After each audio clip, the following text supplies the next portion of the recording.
बिस्मिल्लाहिर्रहमानिर्रहीम। अस्सलामुअलैकुम। आप देख रहे हैं JN न्यूज़ और मैं हूं आपकी मेज़बान Sumbal Zia.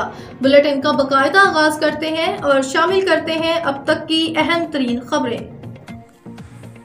Army chief general Syed Asim Munir ने 9 मई के 20 मुजरिमान की सजा माफ़ कर दी।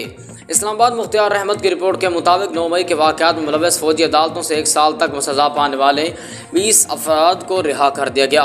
तमाम मुजरिमान को 6 और 7 अप्रैल को रिहा किया गया। किसी मुजरिम ने सज़ा मुकम्मल नहीं की थी।